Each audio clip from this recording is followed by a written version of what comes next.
Welcome back to Love&I, the show that talks about all the misconceptions in dating, relationships, and how we attempt love. On this episode, as promised, we're going to touch on sex, how important it is in a relationship, and how it helps develop a relationship. So, as you know, men and women probably view sex differently. Absolutely. I'm not going to speak for women, but for a lot of men, it's about, getting your numbers up or, getting with the hot woman or whatever. Okay, that was definitely something that I didn't know. Well, I'm not saying it's per se only that, but if you're with a beautiful woman, as a guy, you won't turn down an opportunity to have sex with them for the most part. I can't speak for women, but that's just what it's like for guys. And so I think kind of playing into that is I think men are a little bit more comfortable with approaching the subject of having sex whenever you're first meeting somebody. So at least for me, whenever I'm first going out on these dates, I'm asking, most of the time I can tell if a woman wants to have sex the way that she's touching and talking and discussing, because I would say 99% of the time the women were typically pretty flirty in a sexual way. It's the game. It's not the game, it's the play. And the play is, I think, for me, it's the best part of it before you get to it. It's how you flirt and how you turn each other on, and you never know what to expect. So I think that part is very exciting.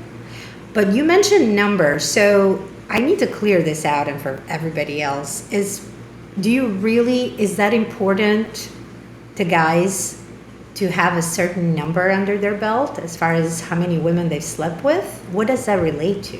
So to me, I think having sex with multiple people kind of gives you experience. It's like anything in life. When you try different things like different foods or different alcohol or whatever, you get... Okay, so it's not just about the numbers. Like, I am... so this makes me more confident about myself as a sex partner because I had 30 women. It's more of, I have a lot of experience, which makes me a better lover. As long as you're not being shitty about it. To me, one of my favorite parts about having sex with multiple people was, learning kind of different things that people were into. There are certain things that, only one woman would like out of everyone I've been with, and there were things that were very, general that most women like.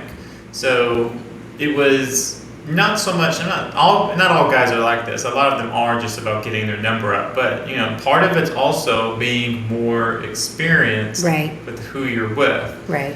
And that, because, frankly, sex plays a big part in relationships. That's one of the number one things when it comes to being someone is having good sex. Right. So that's where I was going to get at. And there's sex and there's good sex. And we have to know the difference. So I'm really curious about this. How important, or let me start over, from your experience, what's the percentage that you would say that all the people that you dated and you slept with, you had good sex over vanilla?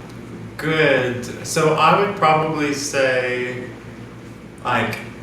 good and not vanilla. And when I say vanilla, I mean something that anyone could do.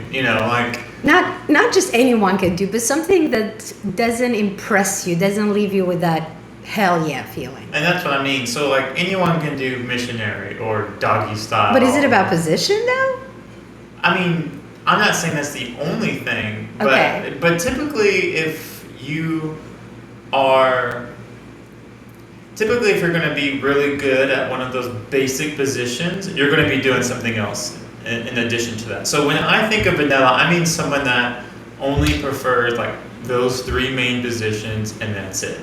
No oral, that's it.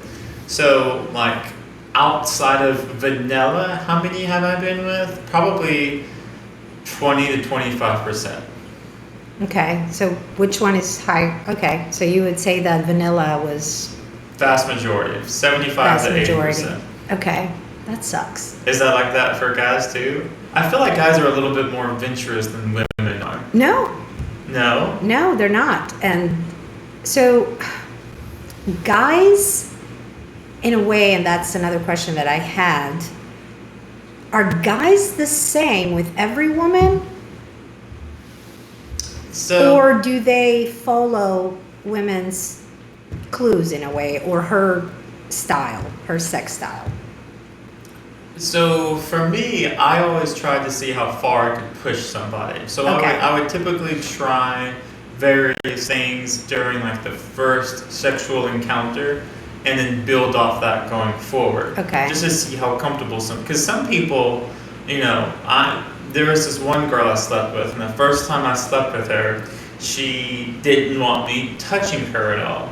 So like she was completely naked, I was completely naked, and she only wanted the penetration. If I reached to touch any of her Any her- parts of her body. she didn't want that because that was us going too far. And So she didn't want any type of physical touch. I think she just wanted the straight penetration, and that Straight was it. penetration, that was sex. And that's crazy to me because I feel like for most women, it's about the intimacy. That's what yeah. gets it going. Yeah. Not It's just the whole foreplay. Yeah. And Wow. she didn't want that. Wow. And there are some women that just want to, be pretty much beaten during sex. So, it's just completely separate spectrums. So to me, it was always just kind of feeling things out and seeing where things would go. So, and I assume it's like that. I mean, I don't know. In my experience, most of the time women are more passive. They don't really ask for what they want. And I don't know if that's general for women, but in my experience, a lot of them really didn't express what they wanted. It was about me trying different things, for the most part. Like in the first interaction, the first time that you had sex, or during the time that you were dating? Definitely the first time. Like, I can maybe... Because I'm thinking maybe they were a little uncomfortable the first time. Like Maybe. they didn't want to make you feel like you didn't know what you were doing. So they kind of held back and not really tell you what they wanted. I mean, I wouldn't see it, but still, if they did it during the entire time that you were dating, then I would look more into it on why they're being so submissive and why they're not. In my experience, I don't think that there is any point of holding back on what you want, because there is, I was listening to Esther Perel the other day, and I really agree with her when she says sex is not something you do, it's somewhere you go. So our emotions, our thoughts, our fantasies, everything, that is a place, it's like a playground to bring those out. That is a place that you go in your fantasy and you become something else, somewhere else, feeling different. It's like a different space where you just go and you explore yourself as well as the other person. So not asking for what you want. So in my experience, in the beginning when I was younger, yes, because I didn't know what I wanted. I really didn't know what I liked. I didn't have much experience, and the person I was with didn't have much experience. So we were kind of trying to figure this thing out. And most of the times, women would settle for okay sex for different reasons. So I would settle because I knew that the partner that I was with was not very experimental.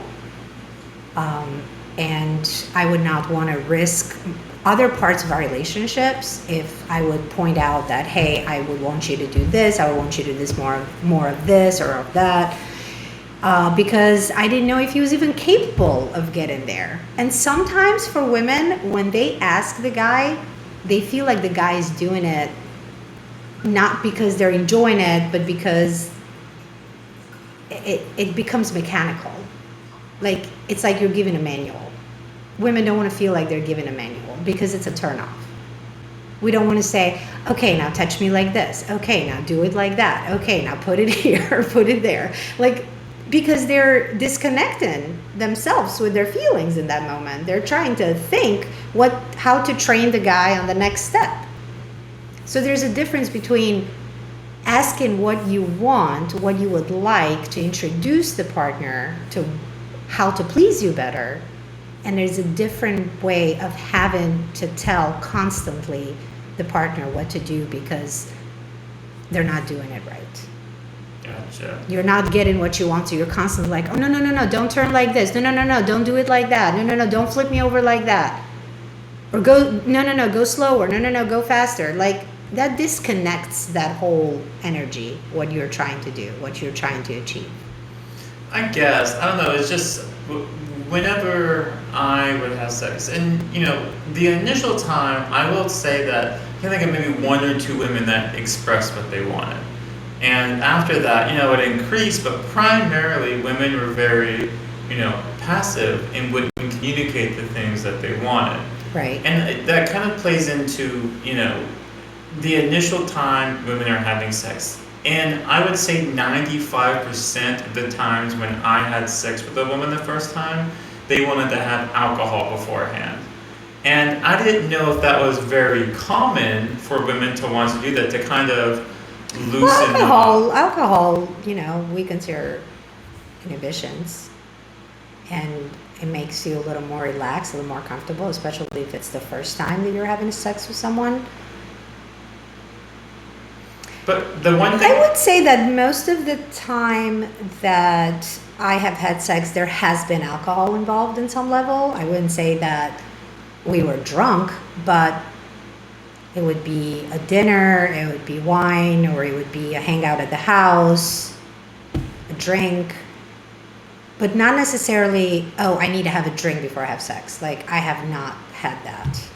I either feel like this is good, this feels right, or if I need to have a drink, I'm really like fighting something with myself that's telling me, do not go for it. So maybe that's something else that women need to look into. If you don't feel that this is going to be fun without alcohol, then maybe you're trying to lower inhibitions that maybe should be there because this is not the right person or the right time. Yeah. That's how I see it. Whenever I have felt, and I'm trying to recollect if there was a time, probably there was a time when I would be like, oh, I need to have a drink for this, but not really, because that's something that I wanted to do. I didn't feel pressured, I didn't feel pushed, and I would not put myself in a position to be halfway to having sex and then being, oh, no, this is a mistake, like, it's either you do it or you don't.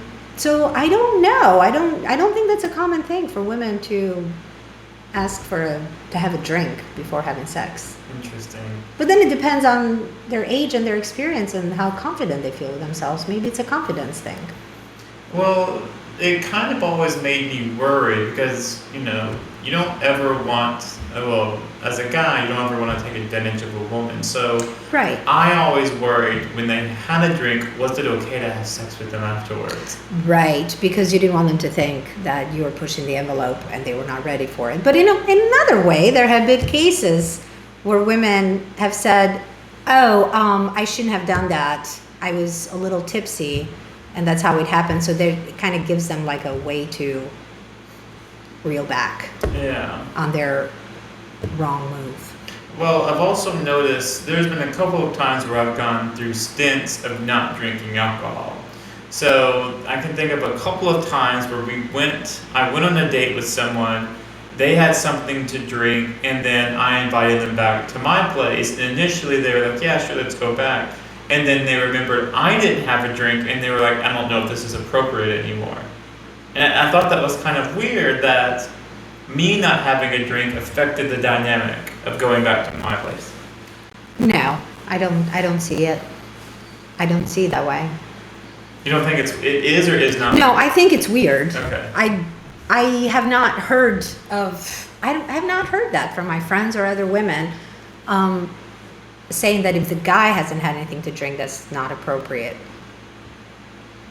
Yeah, I don't know. I personally thought that was weird, but you know, so well, typically what would happen is, we would go back to my place. Very rarely would I go back to the woman's place. That Why is happened. that? I don't know. Like women, well, it would always start with me asking, "Do you want to come back to my place?" Okay. So I would never say, "Hey, can we go back to your place?" Because that's something. Okay. So I think it just ended up that way. And, I assume most women probably don't want guys coming over to their place until they're more comfortable with them. Um, And for women, it's a little less liberating to be in your own bed and have sex with someone. It's like it's different. It's novelty in a way to have sex somewhere new, somebody okay. else's place. So it's a little bit more exciting. It feels like, yes, it's more exciting. It feels like hotel sex. You can throw your clothes everywhere. You don't have to worry about your neighbor hearing. You don't have to worry about the dog looking at you. You don't have to.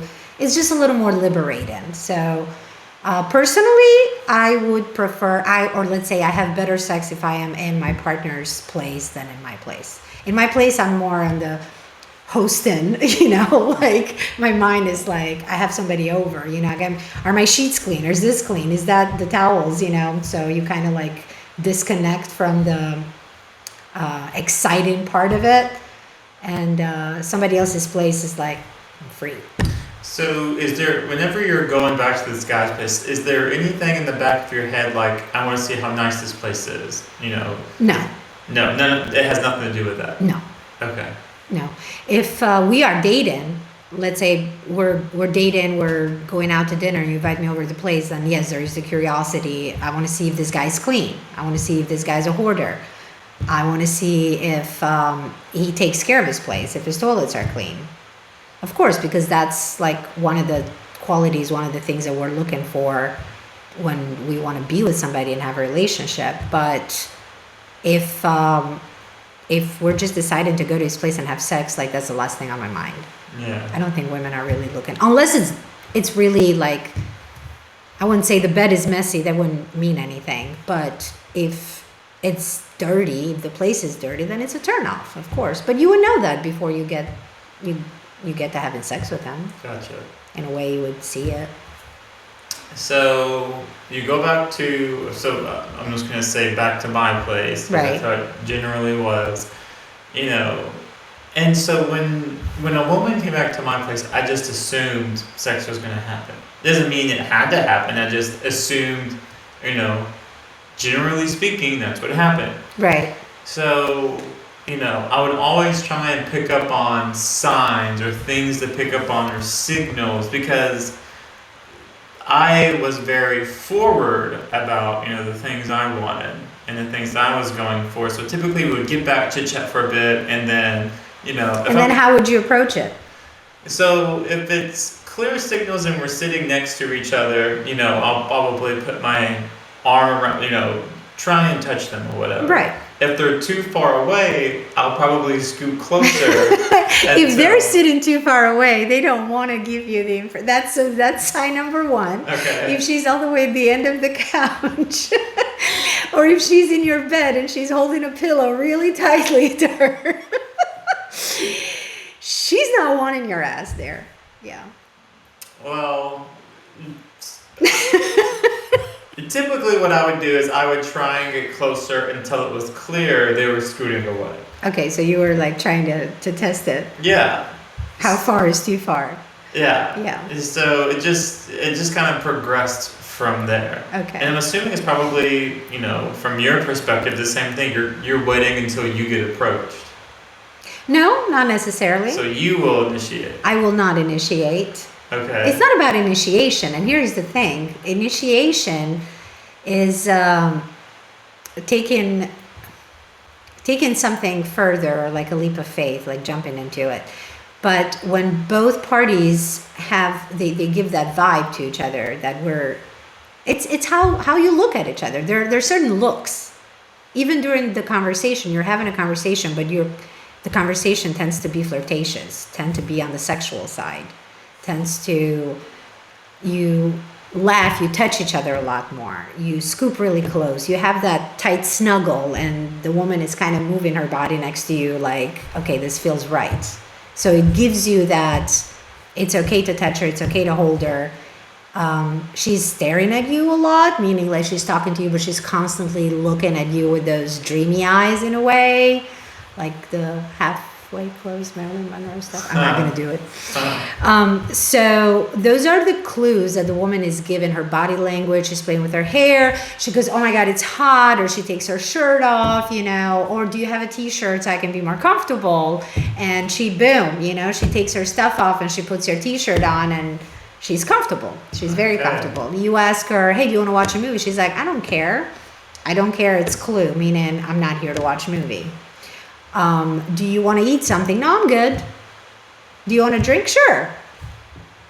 So those are all things that, yes, I would like this to move further. Okay, interesting. So things move further, clothes get taken off, and this is always... They don't always get taken off. Okay, maybe not. But one of the most common questions, does size matter? Yes. Yes, but not in the way that guys think. Okay. And I don't know if women really talk about it. I know they talk about it with each other a lot. But I don't know if they talk to their partners about it or the people that they meet, potential partners. So guys think that the longer the penis, the better, which is not true. And I have tried to explain that in a very vulgar way. Okay. But it's not the length. It's more of, we're speaking size, we're going to go there, we're going to talk about it. It's not the length, it's the girth. And it's also how they work with it. They need to know certain parts of the woman's body that they need to stimulate. So we're talking 9-inch, 10-inch, all of that. That doesn't matter. That really does not. I have never looked at a guy's penis and say, oh, this is about right. Or, oh, this is... No. It's... there is a part in women's vagina that has zero sensation. That is why when we have a tampon all day in, we don't feel it. There is no feeling there whatsoever. And that is higher up and closer to the uterus, but that's the part where there's no sensation. That's why we can walk around, do activities with a tampon in, and we don't feel a thing. So we do not feel a thing when it comes to a certain length that is beyond the first 3 to 4 inches of the entrance. That is where the most sensation is. It's right there. That's why G-spot, clitoris, all of that is around that area. You don't have anything all the way up there to kind of give you any kind of pleasure. Well, it's funny to me because some women will swear that the only way for women, and so they will speak generally about women, for women to have an orgasm is through clitoral stimulation. In my experience, that has not always been the case. I have seen women get off through anal. I've seen women get off giving me a blowjob. Really? Yes. I've seen women getting off just like through nipple play. Really? Yes. What do you mean by get off? Like having an orgasm. Really? Yes. Did you believe them? I mean, they faked it well. I mean, they could have been faking it, but it was something that, in my experience, looked like they were having an orgasm. Maybe they were just good fakers, but these were things that they would ask for. Like these are the things that they would want. This isn't something I would be like, right. Let's do this. This is something that, right, to get them turned on. Could be. Or whatever. It could be. It could be. I mean, as humans, we're so different, and our fantasies are so different, and what turns one on is not the same as turn the others. In my experience, I can't speak for anal sex because that's not something I have done, but I would say that I have never been getting off on just touching other parts of my body, and sure as hell not giving oral sex. You're too busy. You're really focused and concentrated, not to, cut somebody or something. So it's hard work. And I don't know if guys understand it, but it's a lot of focus, and you can't have an orgasm if you're not thinking about yourself or being in your head in your own fantasy. So I can see maybe like nipple play, and that would be something that could turn them on, because during that stimulation they're taking themselves into a certain fantasy where they're actually fantasizing of something else. Just like when women masturbate, usually it's down through their fantasy. It's not necessarily the toy or the size of the toy. So when you're having sex with a guy, you're fantasizing about something. Yeah. You're not just... It's common. Women fantasize. They don't fantasize about another guy. When you say fantasize, what do you mean? They make it they have like some type of role play or something in their mind in the moment. Let's say you are in this room, but in their mind they're thinking. That's why a lot of women, I don't know if you've noticed, when you're having sex, if women have their eyes closed the entire time, they're somewhere else. They're taking themselves somewhere else. Like they're either like imagining like a hotel room or a sex room or a sex club, or you are the stranger that they just ran into a party and it just happened right there on the stairway. It excites you, especially if you've been in a relationship for a long time and things are getting kind of boring. You stimulate yourself through your brain. I just thought women kept their eyes closed because they didn't want to see me flopping around on top of them. Could be. I didn't know that women fantasize about being in different, like... They're not like fantasizing, like creating a movie in their head, but they're... like it. No, they're stimulating themselves. Like they make the experience feel 10 times higher than what it's actually feeling. That's why when women masturbate,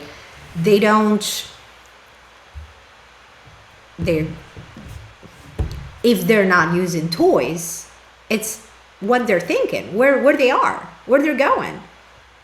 They have to imagine something. I mean, guys, when they masturbate, if they're not watching porn, they have to fantasize about something, right? I don't know any guy that just fantasizes and masturbates. They don't think of a certain woman or a certain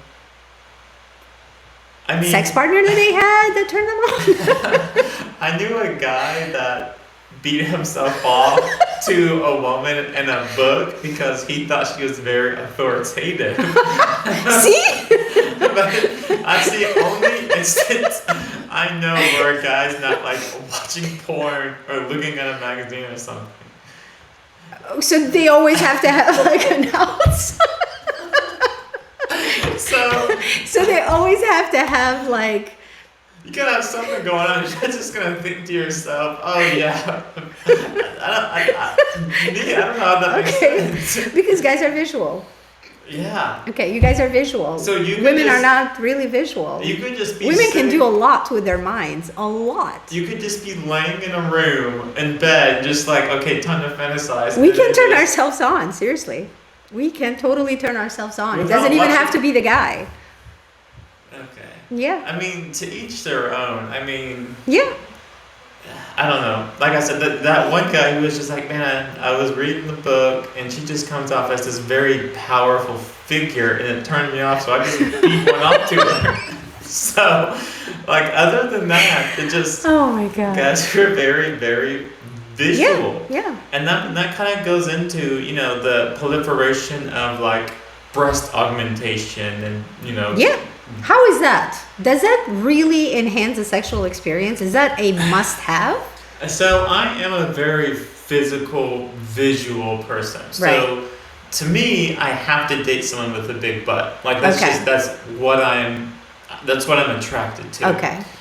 And I've been with women that have had very small boobs, very small butts, and the boob part, unless it's like very small, I can only think of one where it was just not two really. It was just like, man, those are super small. But for the getting boobs or butt jobs, So I've been with 3 girls that have had boob jobs, and in my experience, they're just a lot more firm. They're not as, to me, fun to play with, frankly. Okay. It's just, it's they're still great. I Right. mean, it's I'm not complaining, but it's more firm. You can typically tell by touching whether or not they're real or fake. Right. And then when it comes to like butt jobs, that I know of, I've only been with one girl that had one, and it was kind of the same thing. It was just very firm. I've been with women that were very muscular, and they had firm muscular butts, but that's a little bit different Right. than. I mean, it's similar but different. So, I would know. well, and so visually, initially, like when you see a woman that's very well filled out before they take their clothes, I mean, yeah, I think it does play a part when it comes Okay. to that. So would you say that guys are more attracted to voluptuous women? Yeah. Okay. I mean, there's some women that are just drop dead gorgeous without being, augmented. I mean, there's a lot of Hollywood actresses that are, pretty and they don't have to have any kind of augmentations, or they're more, they're not very voluptuous. So, but I mean, primarily, like for me, I love curvy women. That's Right. what I'm attracted to. So, but for guys, By curvy, do you mean the extra pounds I mean, or just in the right places? in the right places. Okay, because that's a little. Very few women would be curvy in the right places. Most of Yeah. women, if they're curvy, they're curvy. They're everywhere. They have a couple extras on their waist, and they have a couple extras on the thighs, and it's not distributed evenly. Yeah, I mean, I'm not saying someone that's like completely skinny, but just women that, because you can work out certain parts of your body to kind of firm them up and stuff like that. Yeah. And, I'm all about women being healthy. So if you're, if you have a few extra pounds and you're healthy, perfect. You have good eating habits, whatever. But, But you gotta have the assets. yeah. It's true. I mean, I don't know. Frankly, I've heard a lot of guys saying that they really prefer natural women. Is that just bullshit? when it comes to, so visually, like the initial visually, I would say, I mean, getting those boob or butt jobs helps you. But when it comes to actual sex, I would agree. You want that natural part of it. Have I been with 50, 60-year-old women with saggy boobs that don't have boob jobs? No, so I can't Right. speak for those women. Right. But, Right. the 20, 30, 40-year-olds, I don't think they need it. Right. No, that makes sense. So, from 1 to 10, how important do you think it's for guys to have good sex in a relationship with someone? I think that it is very important because, as much as I hate to say it, guys have a tendency to stray. As in, if they're not having good sex with somebody or they're not sexually attracted to somebody, if an opportunity presents itself, it's difficult to pass it up when you're going through those vanilla motions. Okay. So, how important, I would say, when it comes to importance, like if it's a 10 out of 10, say 8, 9, maybe 10 out of 10, I think it's top 3 when it comes to relationships. I mean, communication is number 1, of course. But, I mean, sex is also incredibly important. Especially in today's age, how easy it is to find someone Right. to have sex with. It's important to make sure that you communicate and, make sure that your partner is sexually gratified. Right. So, I mean, I would say, at least for me and pretty much every guy I know, it's important to have someone that has, it's important to be with someone where you have that good chemistry. The word is having good sex. And I'm assuming Right. it's the same thing for women too. Would you say that you can be sexually attracted to someone but still not have good sex? Like you're attracted to the person visually, you're turned on by them, but when it comes down to actually having sex, it's just very boring. Yeah. I mean, there was this, I might have mentioned this before, but there was this one girl, we went on a date, and she started talking about how she was a witch. It got brought up because long story short, there's these powers that pass throughout my family to the oldest of each generation, and I'm the oldest of my generation, so I supposedly have powers. So it got brought up, and then we went back to her place, and I was just like, okay, this is one of the instances where she invited me to her place. So we go to her place, and, I was just like, okay, this girl's a witch. We get to her place. She's talking about how she has a different rune and different rocks for, hard work, for stress relief, for relaxation. And she put them out in the moon every time there was a full moon. And I'm just like, okay, this girl's a freak. Super hot. And so we get to bed, and, we start taking off her clothes. And before we start, she puts a stone underneath her bed. And I'm just like, okay, this is about to be some freaky stuff. Someone's getting tied up. Candles are coming out. Oh my God. Hot wax on people's Oh my God. And then it was just missionary the whole time. Oh. And I was just like, what the hell? I mean, completely threw me off. And, maybe she was in her fantasy and she was in a different place. Well, after we got done, she grabbed the stone from underneath the bed and she placed it on her counter, and she did a little prayer. Thank you so much, God, for that great orgasm. So she was a witch that believed in God, that enjoyed mission. It was weird. It was weird. So, are there times where someone's very attractive and the sex not great? Yeah. Yes. Same for women. Yeah.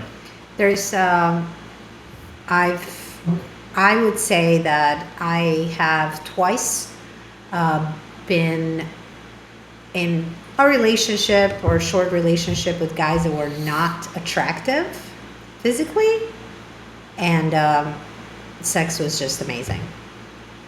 I wasn't sexually attracted, meaning or visually attractive to them, and the chemistry was just off the chain. And I didn't know why. But I guess women are not really visual then. See, that was a question I also had when it comes to the visual part. So, typically for women it's about, thighs, butt, breasts, stuff like that. But for guys, I got a lot of comments on my forearms, my fingernails, which I thought was completely random. Weird. Yeah, we're weird. Women are weird. Like, I have this thing that I have this thing with small hands, guys with small hands. Like, it just creeps me out. Okay. Especially if they're tall or they have a good physique and they have this tiny little hands. It just creeps me out. I don't know why. I think maybe because hands for a man is like a masculine trait that, it's attractive. I guess it associates with hard work or manual labor, like the hands show strength in a way. So you don't like men with soft hands? Soft hands? Yes, of course. Soft hands, because I can't. These days, we're not going to meet many guys that go out there and chop wood for a living. Good, you never know. But most guys, even if they do hard work, even I dated a guy that did construction, and he was a builder, so he had like strong hands, but soft hands because he took care of it. He took care of his hands. So I'm not saying rough hands, but they got to be strong hands, not little tiny hands. The little tiny hands just kind of creep me out. I don't know why. But I'm sure that women have other things, like when they look at nails. I once went on a date with this guy that he had the pinky nail was dirty. I couldn't get over it. I could not get over that nail was dirty. I just couldn't see him the same anymore. Yeah. Like, in my mind, I would not want that finger anywhere near me. How about like facial hair? Does that matter? For me, it doesn't. Yeah. As long as it's not crazy, like completely untamed, out of control, and you have a beard that is this long. There are guys that have a beard that is that long, but there are guys that take care of it. I don't personally like it. A little bit of facial hair, that's attractive. But then it depends, because if you're either going to grow it or you're going to shave it, because the in-between is awful for us. Like, it just peels our faces and chins and everything, and you don't want it in other areas as well. How about like body and pubes? Like body what? Like What about the body? chest, stomach, pubes. Like does that matter? Whether or not there's It does room or matter. Okay, so everything matters to the right amount and to the right extent, I would say. Women are not visual, and when I say women, it's not all women, okay? Every time I say women, I speak for myself and I speak for all the women that I have had conversations with. My friends, everybody around. Women talk to each other, they say a lot, like women would know things about each other that their own partners don't know, what they like or about their sexual life or anything. So I would say that women are not visual as far as sex goes. They're visual as far as looks go, meaning they want their partner to look good. Not because that would turn them on. Yes, of course, it's important, but not as much. Like if the guy is too short, and I know that guys have this issue, but I'm 5'3", so anybody over 5'3" is good with me. I don't have that issue. If the guy's 5'7", 5'8", 5'10", I don't have that issue. Like, I can date guys that are shorter than 6'2". It's not a problem. If they have the right personality, etc., it's not a problem. But some women do. They cannot see themselves. They're not attracted to a guy that is under 6 foot. Body hair, I would say the major turn off for me is back hair. Back hair and sweater. The sweater. I can't do the sweater. A little bit normal. Yeah, that's part of being a man. It's natural to me. Hairless completely, that's natural as well. It doesn't show me a different level of sexuality based on their hair. Now, if they shave it,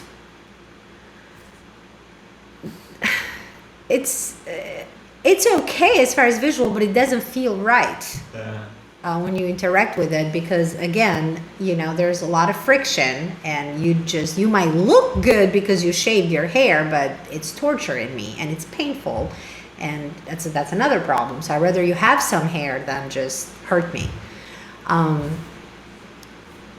Pubes, definitely maintained.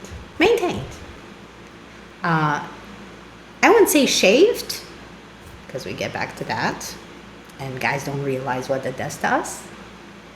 But I did have one experience where I didn't realize why I was feeling so uncomfortable after sex, like painfully uncomfortable, that I had to ask for an ice pack. I had to keep an ice pack, and it wasn't because it was the roughest sex of my life, but because he actually shaved. And that really hurt me. So after I found out why, I was like, please don't do that. So don't shave completely. You cannot, because there is friction, and it really hurts. Like, we are very sensitive, especially our genital area, even our skin, like everywhere. Our face is sensitive, our body is sensitive, so it's a lot of friction. Guys may not feel it because women are not giving them the same reaction, but it's very painful for a woman. I would say the only time where I was turned off from, hair or anything like that was, there was this, and God bless her, and I know some women have to go through this, but she had to shave her face because she had it wasn't a hairy face, but she had the peach fuzz, and she Yeah. wanted to get rid of the peach fuzz, and oof. And so there was one time where we were making out, and it felt like, what it's like making out with a guy after they just shaved. And it felt like that, and I was just like, I just feel like I'm kissing a guy right now. It's a turn off, frankly. Yeah. And so, and again, there's really nothing that she could do about it, but it just turn off. Yeah. Do it. There are certain things that are turn-offs. If guys don't take care of their toenails, that's a turn-off. Yeah. If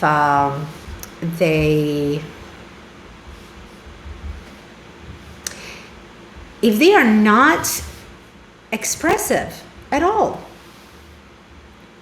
Like I During was, sex? yes, like you see zero facial expression, like there is no emotion whatsoever, like they're not feeling anything, like they're working.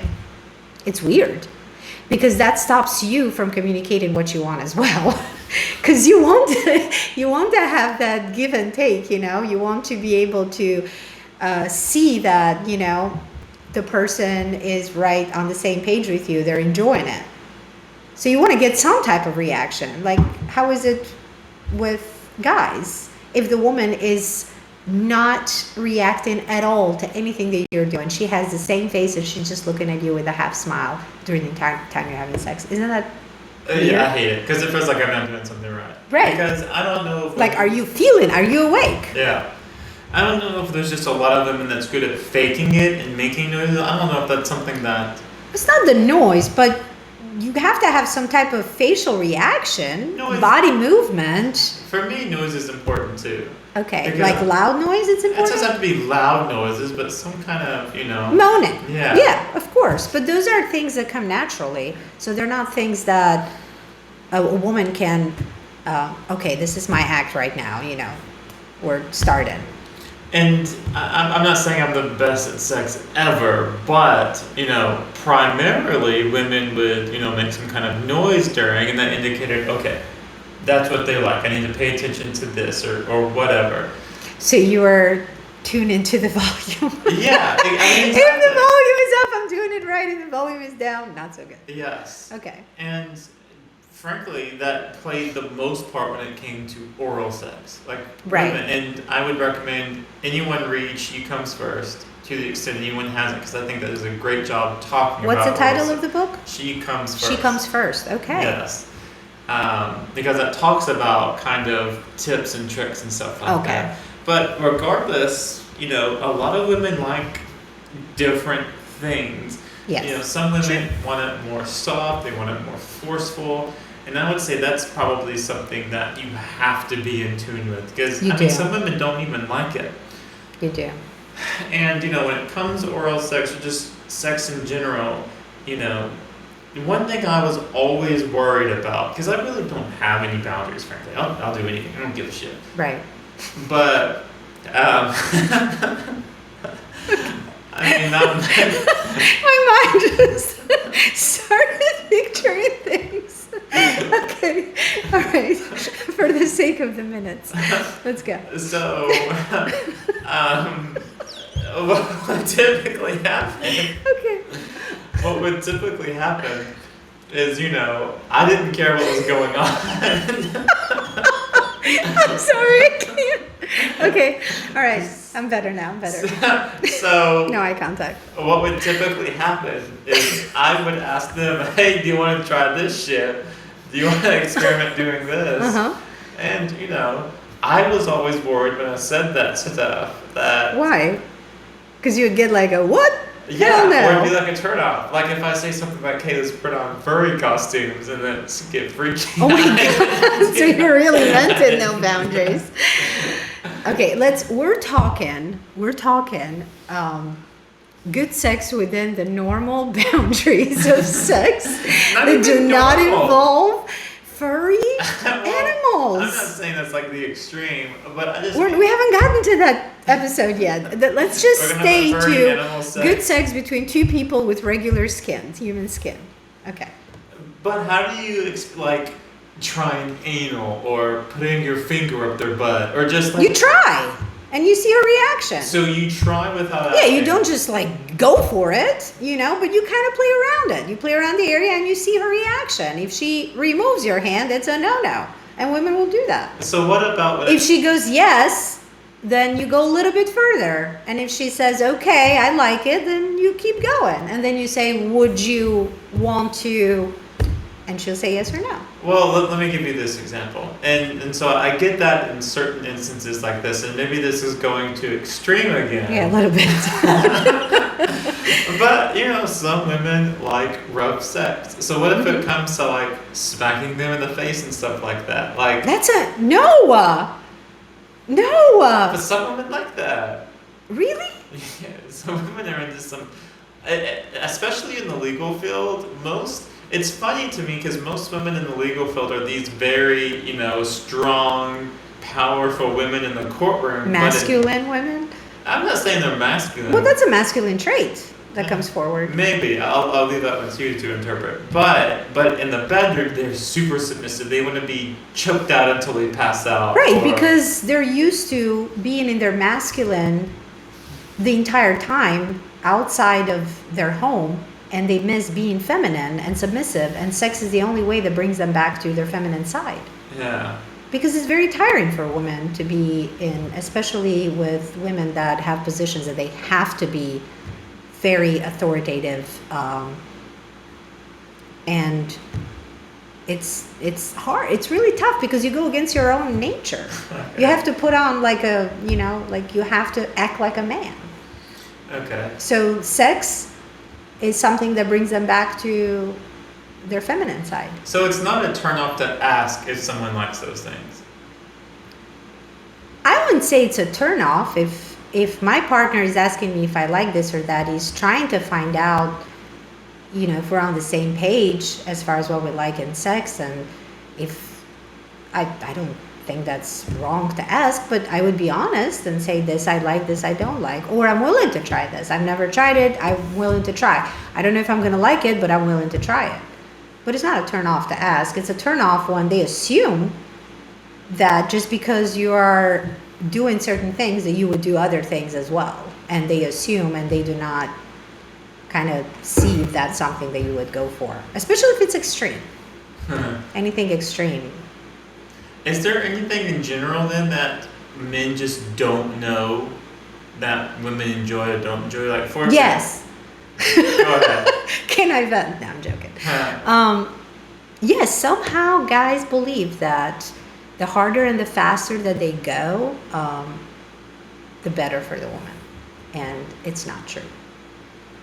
It's not true at all. It's actually like, what are you doing?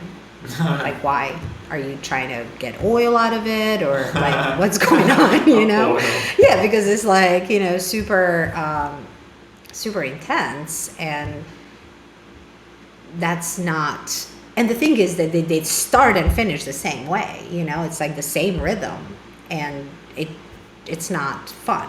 It's not. No variety. No, it's no variety because it doesn't even allow you to change certain things. The whole excitement is when you change the pace of things, and then you go with what feels right, and then you increase it or you decrease it, but not, you feel like you're being punished in a way. And yeah, I can understand that some women like it rough, some women like it, but that depends on the state of mind that you're in. Like, I'm sure that for you as a guy is the same thing.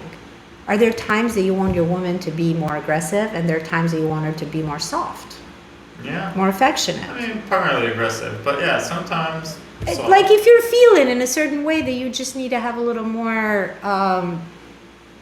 emotional connection, physical, emotional, but more on the loving side of it and not on the just aggressive sex side of it. And and I think having that variety is important, especially in long-term relationships, because Right. you got to keep that spark going. Right. So But you have to read your partner. You have to understand in what mood they're in. If they had a bad day, and if they're feeling emotional or something bad happened to them, I don't think they want to be bent over and spanked, to be honest with you. I think they want more of, a caring way of loving them. Yeah. And they're not orgasm oriented, orgasm focused. They're more of emotional connection. So you have to read the partner. You have to see what's their emotional state, and what is the best thing. And it's not always about you, what you get out of it.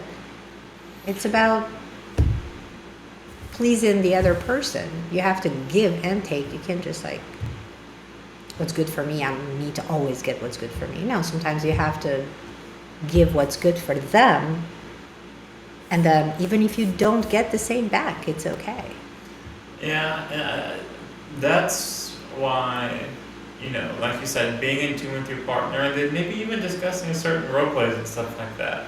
You know, a common one that I've done is let's just pretend we're two different people.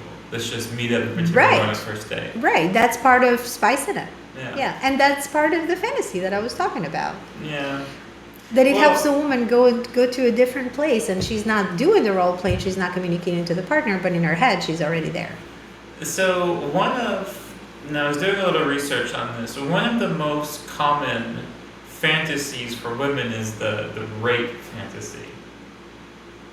And I don't understand why that is common. Why do you say it's common? How many women have said that? That was one of the top 3 answers of, when women are role playing. Yeah.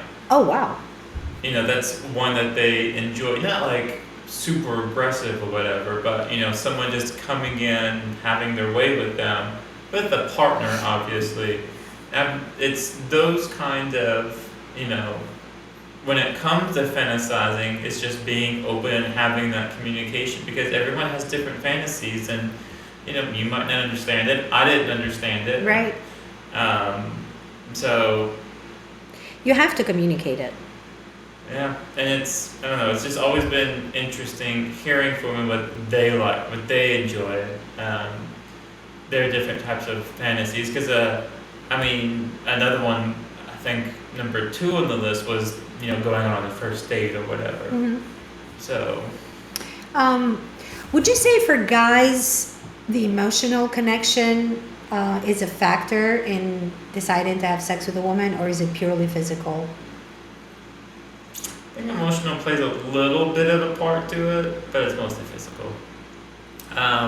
So when they want to have sex with a woman, it's not because they're feeling them on an emotional level. They just want to have sex. They just want their body to feel a certain way, right? Or even if you are with your partner, is it because you want emotion? You want that emotional connection with them, or is it still purely physical? So. Primarily, it was a physical thing for me. When I was interested in someone, like whenever I dated someone, there was that emotional time that did make it better. But for the most part, it wasn't completely void of emotion, but it was primarily a physical thing. Right. And is it the same for women? No. Okay, so I'm going to say, I feel like I hear that women are a lot more, they prefer the intimacy part, the emotional connection. Yes. Women would have better sex with somebody they're emotionally connected to than physically connected. So For us, we can't separate the two. That's why women tend to fall in love faster after they have sex with a guy, because they cannot separate the emotion from the sex like guys are able to do. When we have sex with someone, I don't know if that's how we are physically designed to receive, and maybe that's something that plays with our emotions, or I've read some, but I haven't done any real work on understanding why we cannot separate our emotions, because there are women that they do have one-night stands, they have sex with guys without having feelings for them. I need to know more about how. If they are picking guys that they would never find attractive, picking guys that they would not risk falling for them because they either are way below their standards, way below their levels, but they're just wanting somebody to have sex with. So I'm not sure. But if women are attracted to a guy and they have good sex, they're 85% higher chances that they will fall in love in a very short period of time. So you were talking about women. My voice is gone. Okay. Whenever you go into a sexual encounter, if it's more of a physical thing, does the way you view or what you'll do during sex differ? And let me give you an example. So let's just say that you have an emotional attachment with someone, you think you might date them. So you're like, okay, maybe I'll be a little bit reserved. I won't go completely freaky this time. As in, you meet someone, you're like, okay, this isn't going to be a long-term thing, but we're going to have fun for now, so I'm going out. Is that a thing, or is it pretty just consistent?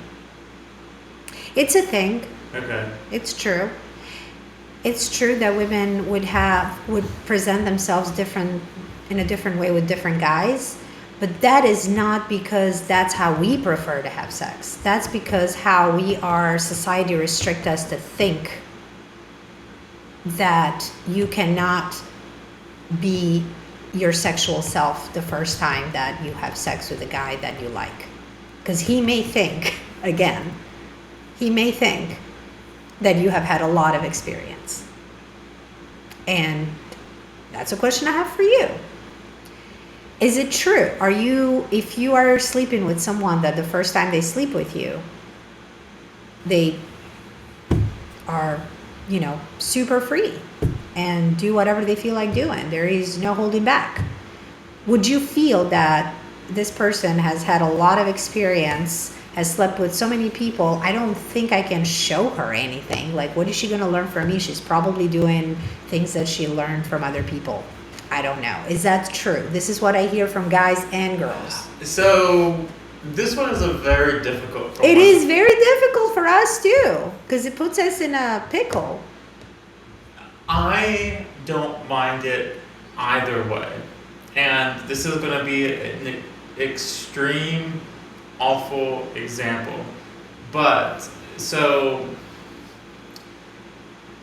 there have been women in my past, I can think of 2 or 3, to where them having sex was them that was them being free, them having the freedom of their body, because in the past they had been sexually assaulted.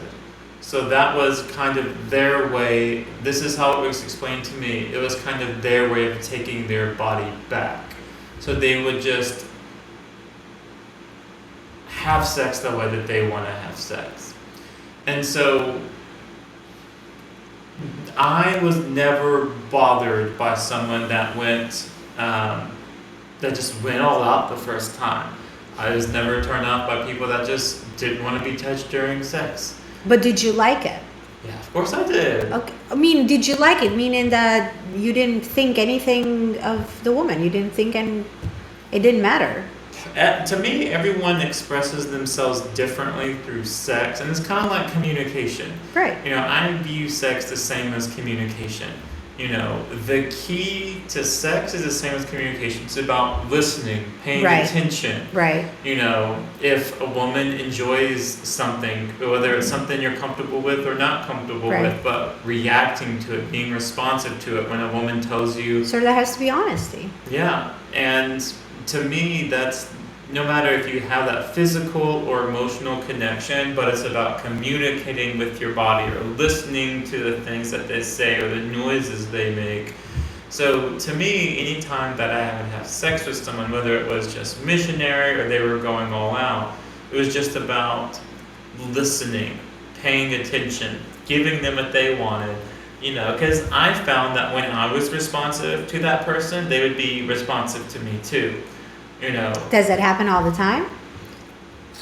I mean, was it always reciprocated? There were definitely some women that just got what they wanted and got out. That was a slim minority. I mean, primarily if I was responsive to what the woman wanted, because I was, again, I tested boundaries. I see how far I could go with somebody. Right. And I knew what most women like. So I would try that stuff out, and that would typically lead to them being a little bit more comfortable with me the first time as well. Right. So because there was that comfort and they could tell I was very communicative and with them, non-judgmental. Yes. Very important. That some guys are very judgmental. And that's why afterwards we would get done having sex, and I would typically lie there and we would just chit chat, just have conversation. I was never one to be like, okay, get out. I always offered, do you want to stay? Because, I would say 90% of women that I slept with were very comfortable talking to me afterwards because they could tell I paid attention to them. Right, and they felt closer. Yes. They were developing that emotional connection. But I mean, I always was curious. Is it good to say, "Hey, you can stay over," or like what do women enjoy after sex? Like what? Women enjoy romance. Women enjoy tenderness. Women enjoy rough sex and lovemaking.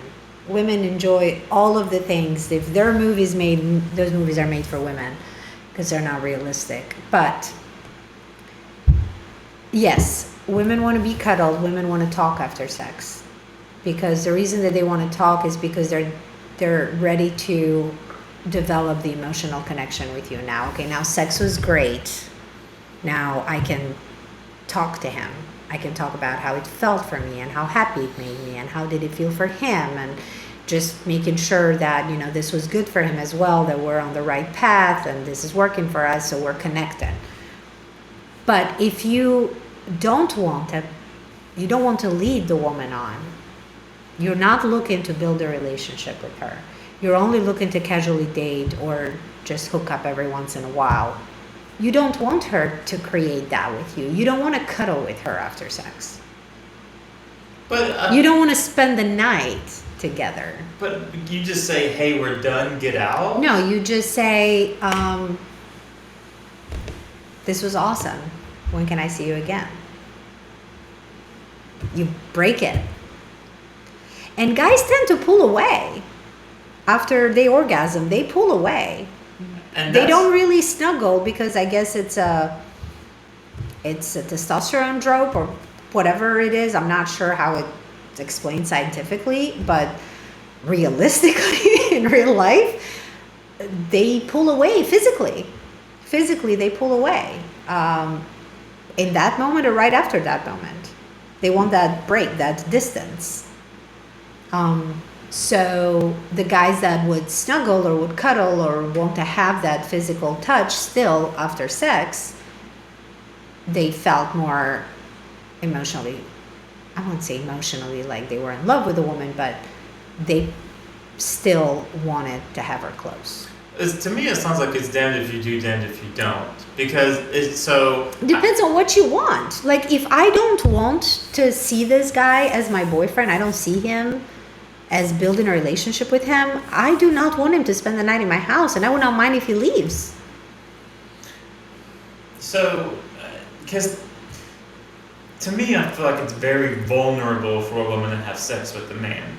So, but why are we doing this? Why are we putting this? It's very vulnerable. We need to protect her heart. Women want honesty. It is emotional because that's how we're built.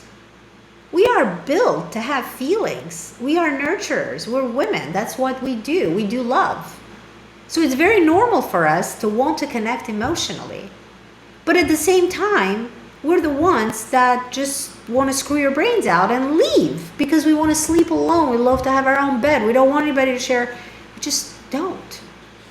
And we have both. So it's not like you don't have to treat us like we're fragile. You have to respect us. And what women really want from guys, it's not to tell them what they want to hear. Is they want to know the truth in a respectful way. But they want to know the truth. I guess to me, when I have sex with someone for the first time, I always offered for them to stay because, typically in the moment I would know if it was going to be long term or not or whatever. But to me, offering for them to stay and then the next morning, once we've relaxed, we've had the cuddle time, whatever, or if they leave, so be it. Like most of the time, I never say ask if you want to stay, they'll leave. But I would do that to, be respectful of them, one, and then two, I would try and have that conversation before we had sex, but most of the time it came up afterwards because I just didn't know what I wanted. Right. And at that point I was very honest, being like, hey, I didn't feel that connection. And what I would always say is, if you want to keep hanging out, I'm happy to, you're fun to be around, but I don't feel that spark. And then from that point, if I don't feel that spark and they come over, they know that it's just have sex, but I would still say, hey, you can stay over. Like, you know what you're getting yourself into. Are you comfortable with that? I don't care. You don't care. Yeah. Exactly. But we care. But that's what I mean. So that's why it. And it's not that we're looking, it's not that hope, that if I spend the night, that means he likes me a lot. If you're honest, which going back to honesty, if you're honest and you say, I don't know if we have what it takes, if I have that with you, I have fun with you, and you leave it up to her. Then it's up to her to protect her heart, to protect her emotions. And one way of protecting is to have sex and get in the car and leave. And treat you, just the same way. Not any special. Not make you breakfast. No coffee. No pastry. Yeah, so I've had casual relationships, and one of them I would go over to her place, we would have a glass of wine, have sex. I would typically stay the night. You would stay the night? Yeah, at her place. She wanted me to stay the night because she enjoyed that emotional connection. And I will say... Did you? A little bit, yeah. And I will say that one got a little fuzzy. Unfortunately, it did. It got fuzzy? It did. Oh, wonder why. And so, but there were other times where there was a girl, she would come over and she had kids, she would come over, she would stay the night. And, it was completely, we're just here for sex, this is nothing long term. But me and her had really good conversations. We were really good friends with sex involved. And it was like that with 2 or 3 women in my life. And how did that go? How did that end? It ended well. I mean, they ended up dating people and, finding someone else. But so they were dating other people at the same time? Well, I don't know if they were seeing somebody at the same time, but typically, like, when me and the other person fizzled out or whatever, because typically what would happen with these women is either I would start dating somebody or they would start dating somebody. And at that point, you're exclusive, so you're not going to keep seeing this person. So, most of the time we would say, hey, I see you're with this person, congratulations, blah, blah, blah. So we were still friends, but we just had sex before. Right. So, and again, you just being open and honest, because we were just both open and honest with one another. It's very important. It's very important to set that straight, because when you're honest and when you communicate honestly, then you are open to talk about sex and what you want and what's important just as honestly.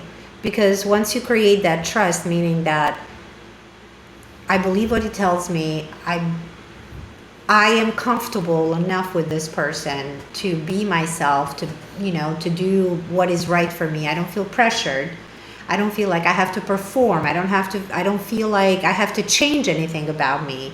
I don't think he's saying something but thinking something else, so it doesn't put us in that confusion.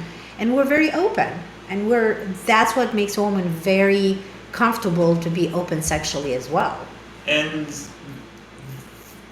having that open communication also leads to the ability to give feedback to one another, because when you're open with one another, you can say, hey, I like this, or hey, I like that. And exactly. It doesn't feel like, exactly. Because for me, having that open communication, like one thing I always communicate is, it's hard for me to go longer than a week without sex. A lot of guys... How long do guys go without sex? Can they go? I mean, I would say a week's probably it. Because, anything longer, you're probably going to masturbate. So... Oh, okay. So when you say without sex, meaning without masturbating, without doing anything. Yeah.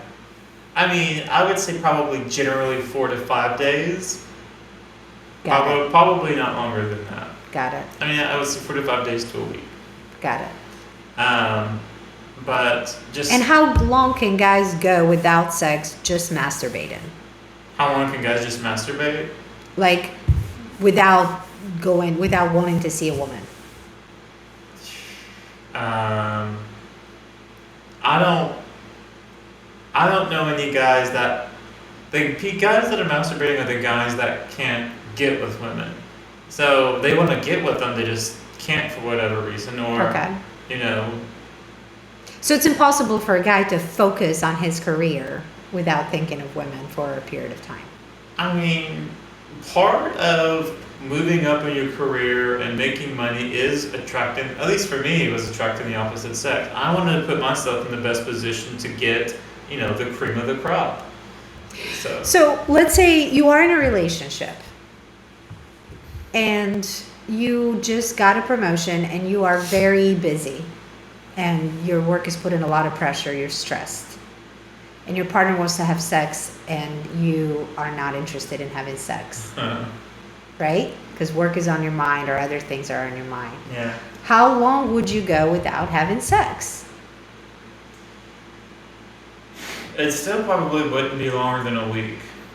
So if you're going longer than a week and you're rejecting your partner for, let's say, 2 months, that means that you're having sex with somebody else? And it could be that you're watching porn, you're masturbating, like, there could be a few different things, but primarily, like, if you're going that long without having sex with somebody that you supposedly love, to me that's an issue. That's an issue. Yeah, because, part of being married is having that physical part to it. There are a lot of marriages that are sexless. How does that work? I wouldn't say that you would know how that works, but how important would you say is sex in a relationship? Like, what's the percentage? I think it's 100% important. And those people that have sexless marriages, it's probably because they don't feel fulfilled. They don't feel fulfilled by their partner. Their partner doesn't do the things that make them feel, masculine or feminine, is my guess. But they're still together for years. But that could be because of kids. That could be for financial reasons. There is guys that stay in relationships because they're with a hot woman, even though that they're very abusive. There are women that stay with guys because they make money, and that. Right. Different dynamics. Yeah. So would you leave your partner if they did not? That's harsh. Would you leave your partner if they didn't feel sexual anymore and they said, I don't think sex is important for me anymore? So I had something very similar to that happening to me, to where it wasn't that sex wasn't important, but it just wasn't happening. And so I would try and communicate, what's wrong, does it hurt, am I not making you feel like, what am I doing wrong? Because I always put the blame on me, obviously. And anytime I brought it up, she would just get upset. And so over time, it made me feel like less of a man. It made me feel like I was doing something wrong. And should I have felt like that? No, but that's just, in my experience, if I was doing the things that my significant other was expecting of me, she would want to have sex. So to me, if you're in a relationship, you're with someone for a while, they start not wanting to have sex, something's off. So what's the normal? Everybody asks that, and there are all kinds of different answers. But what would you say is the healthy norm of having sex in a relationship? And I would say in a long-term relationship, because when you first meet somebody, you have sex 10 times a day, and then it drops down to a certain number. What would you say is healthy amount of having sex? I would say 1 to 3 times a week. Okay, 1 to 3 times a week. Okay, and that is for both males and females, or? I can't speak for women.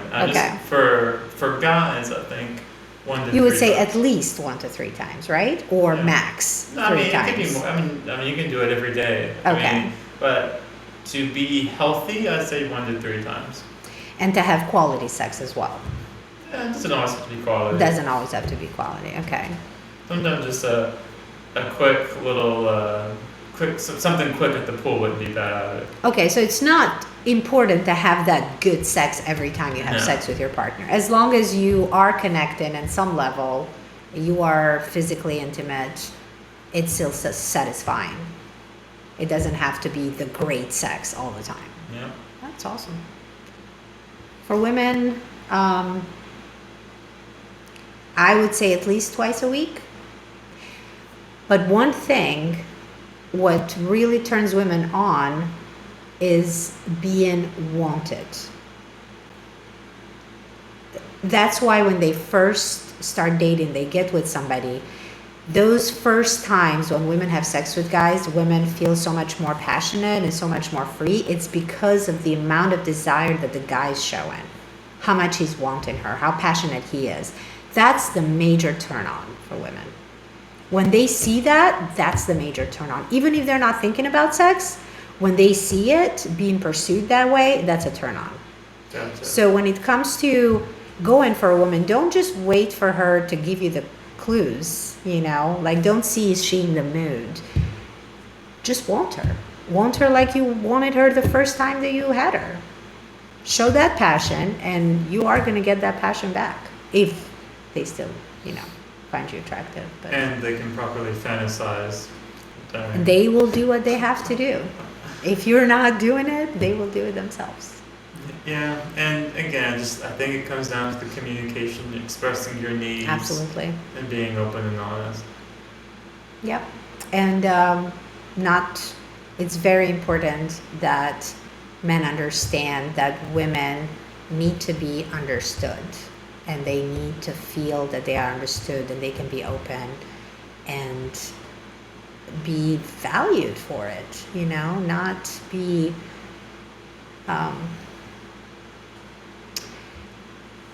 be looked at women like in a way, you are too sexual. There's no such thing as too sexual. If I'm feeling sexual, I have a healthy drive. You should not judge me that I'm too sexual or that, I'm wanting sex more than you, because that creates that friction in the relationship as well. It makes women kind of hold back and think that there's something wrong with them when there isn't anything wrong. Yeah. So I think a lot of women get a bad rap. Yeah, for wanting to have sex. Yeah. And I don't know why that is. Is it because guys cannot keep up with it? I mean, unfortunately, I think society still wants to see women as these pure, like, saving themselves for marriage. But at the same time, they want them to be freaks. Yeah. It's a tough dichotomy. It's been tough. Well, I'm glad that we talked about it. I did. So we spoke about the initial interaction, first dates, going on multiple dates after that, sex. And I think at this point, it's about, determining long-term time. At this point, do you want to tie the knot? Do you just want to remain exclusive? How long is too long to just keep having sex and not be in something? And I think that's probably what we'll discuss next time. That's awesome. Looking forward to seeing you. Peace. Bye.